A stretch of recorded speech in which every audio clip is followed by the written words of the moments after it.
Jesus Christ was not just an ordinary man. He was both fully God and fully human.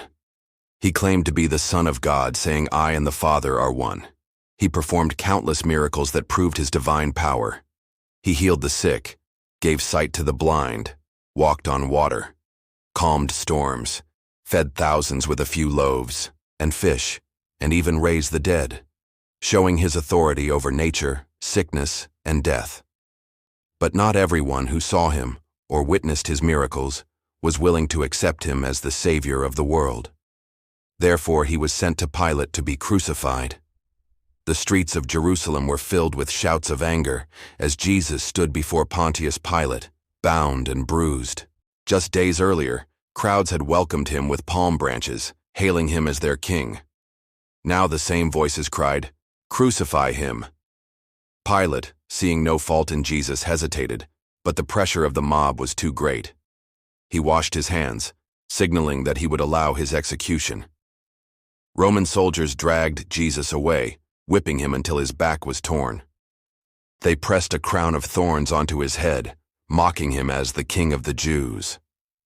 Weakened from the beatings, Jesus struggled under the weight of the wooden cross as he was forced to carry it to Golgotha, the place of the skull.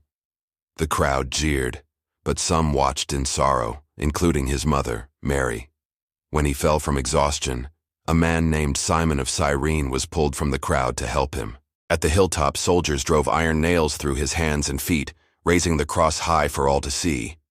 As he hung between two criminals, one mocked him, but the other pleaded, "Remember me when you come into your kingdom." Jesus, even in his agony, replied, "Today, you will be with me in paradise." Darkness fell over the land for 3 hours. The ground trembled, and the temple curtain tore in two. With his final breath, Jesus cried out, "It is finished." At that moment, the Roman centurion overseeing the execution, witnessing the unnatural events around him, declared, "Surely this man was the Son of God." That evening, Joseph of Arimathea, a secret follower of Jesus, requested his body and laid it in a new tomb. A massive stone was rolled in front of the entrance, and Roman guards were stationed there to ensure no one could steal the body. On the third day, at sunrise, the ground shook again. An angel of the Lord descended, rolling away the heavy stone. The guards, struck with fear, fled.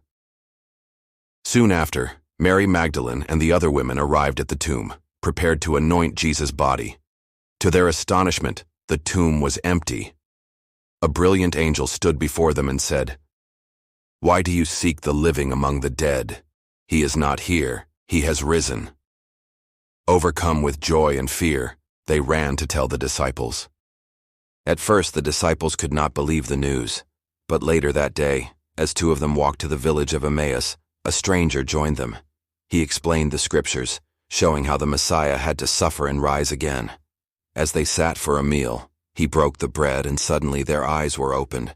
It was Jesus. Before they could speak, he vanished. They rushed back to Jerusalem exclaiming, "The Lord has truly risen."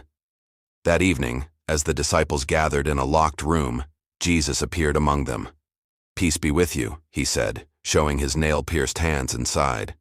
They fell to their knees in awe. He was alive. Death had been defeated, and hope was restored. His resurrection proved that he was the Son of God, the Savior of the world. From that moment, his followers carried the message of salvation to every corner of the earth, proclaiming the greatest truth in history: Jesus Christ is risen.